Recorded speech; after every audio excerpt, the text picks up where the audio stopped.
Alors, depuis l'avènement de l'IA, vous avez souvent entendu dire, beaucoup de gens se dire que le métier de développeur va disparaître, que les développeurs vont être remplacés par l'IA. Alors, il faut savoir que ce n'est pas complètement vrai. Ce n'est pas totalement faux non plus. Il y a effectivement certaines catégories de développeurs qui, oui, vont être remplacés par l'IA. Et c'est de ces catégories de développeurs-là que j'aimerais vous parler aujourd'hui. Alors, je vais vous faire un retour d'expérience à travers deux exemples. Le premier exemple, juste pour vous donner du contexte, on travaille sur une application qui est utilisée à l'échelle de toute la banque, dont le rôle, c'est d'envoyer des communications. OK? Donc, ça peut être des communications SMS, des communications email, des push notifications, des communications via lettre. Donc, toutes ces communications-là passent par l'application. OK? Donc, c'est des communications type transactionnel. Donc, pour envoyer ces communications, on passe par un provider. L'application interagit avec un provider externe qu'on appelle Salesforce Marketing Cloud, SFMC. Une fois que notre application appelle SFMC pour qu'il envoie la communication, donc SFMC nous appelle l'API à travers ce qu'on appelle des callbacks. OK? Donc, différents événements de callback. Par exemple, un callback de type send pour dire que hey, vous m'avez demandé d'envoyer la communication, je l'ai envoyé, voici le résultat. Ça, c'est un send. Et puis, par exemple, un callback de type open pour nous dire que la communication a été effectivement envoyée et puis a été ouverte, par exemple, par le récipient. Donc, il faut savoir que c'est une application à très haut trafic qui est utilisée, comme je vous ai dit, à l'échelle de la banque. Et puis, on a trois environnements qui peut être catégorisé en deux. Il y a l'environnement de non-prod, OK, qui, euh, qui comprend l'environnement de dev et l'environnement de staging. Il y en a aussi qui l'appellent pré-prod ou recette. Donc, l'environnement de dev, ben, c'est pour les développeurs. L'environnement de staging, c'est d'habitude pour les consumers, pour les stakeholders, pour les QA, donc, ou l'environnement de pré-prod ou recette, c'est la même chose. Et on aimerait que ça soit isoprod, ce qui m'amène à l'environnement de production. Comme son nom l'indique, bah, c'est ouvert au grand public. L'environnement de production, c'est là où les choses réelles se passent. Dans l'environnement de dev, on ne se plug pas à SFMC. OK? Donc, on moque le comportement de SFMC. Par contre, dans l'environnement de staging, comme on veut que ça soit isoprod, oui, là, on s'interface avec SFMC. On en vient au sujet. Donc, récemment, j'ai fait pas mal de mises en prod, dont une la nuit le 10, la nuit du dimanche au lundi, ce lundi-là. Et cette mise en prod-là, je l'ai faite la nuit, j'ai essayé de le faire la nuit du samedi au dimanche de la semaine d'avant, mais j'ai malheureusement dû faire un rollback. Et je vais partager avec vous les raisons pour lesquelles j'ai dû faire un rollback. Je suis toujours dans la catégorie de développeurs qui risque d'être remplacé par l'IA. Alors, ce qui se passe, c'est que le développeur qui était en charge de ce biais-là, OK, en environnement de dev, quand il travaille dessus, et puis qu'il roule les tests end-to-end, il y avait certains tests qui échouaient.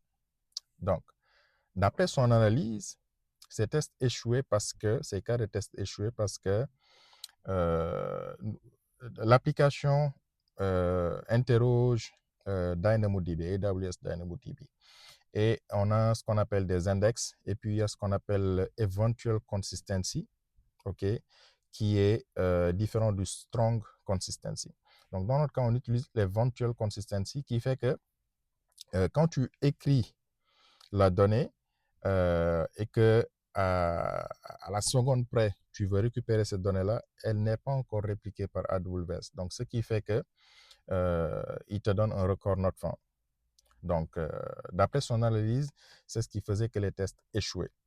Et puis, la solution qu'il a proposée a été d'implémenter un retry qu'on a décidé de faire côté Kafka. Donc, le jour du déploiement, après avoir déployé les services, je regarde au niveau des dashboards et puis je vois qu'on a un lag au niveau de la topic Kafka. Alors, pourquoi ce lag?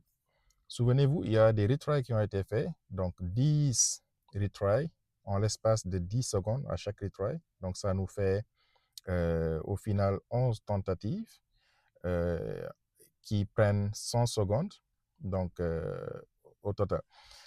Donc, ce qui fait qu'il y a eu beaucoup de retries et les messages se sont accumulés au niveau de la topic et c'est ce qui a créé un lag au niveau de la topic. Donc, il y avait un énorme lag qui faisait que les downstream services, ça allait prendre énormément de temps, 2 à 3 heures avant que les messages puissent être processés. J'ai dû faire un rollback. Le lundi, je prends en charge le billet pour investiguer qu'est-ce qui s'est passé, etc. et tout, et puis trouver des solutions. On décide que nous allons enlever les retries qu'on fait lorsque le record est not found. Donc, j'enlève le retry sur cette exception-là. Je roule les tests end-to-end en dev et puis ça échoue. Souvenez-vous, ça a échoué avant. Donc là, qu'est-ce que je fais? Je vais essayer de regarder au niveau de log. Là, je commence mon investigation, mon analyse. Je vais récupérer le log et je me rends compte que le comportement de SFMC qu'on essaie de reproduire en environnement de non-prod, c'est-à-dire l'envoi de ces callbacks-là, dans les tests, le test qui échouait, au fait, j'ai remarqué que l'espace, l'écart de temps entre les deux événements sent et open, c'est en termes de nanosecondes. C'est en termes de nanosecondes. Donc, qu'est-ce que je fais? Je vais voir en prod. OK, je prends 3, 4, 5 exemples où on a des send et des open et je regarde l'écart entre ces deux-là. Et je trouve que l'écart, c'est au moins, on a un écart de 5 à 6 secondes entre les deux, un délai de 5 à 6 secondes au minimum. Ouais, donc je me dis que le test, le mock, en fait, n'est pas réaliste parce que ça ne reproduit pas exactement ce qu'on a en production. Et le problème se situait exactement là parce qu'en l'espace de nanosecondes, AWS, avec DynamoDB et le Eventual Consistency, il n'a pas le temps, OK, de pouvoir répliquer les données pour que ça puisse être lu. Et c'est pourquoi on a un record not found. Maintenant, ça m'amène au premier point qui est l'analyse. L'analyse a été faussée depuis le début.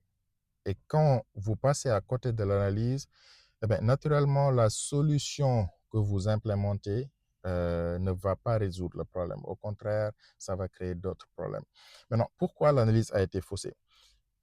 Alors, il faut savoir que ce développeur-là, il est fortement orienté IA.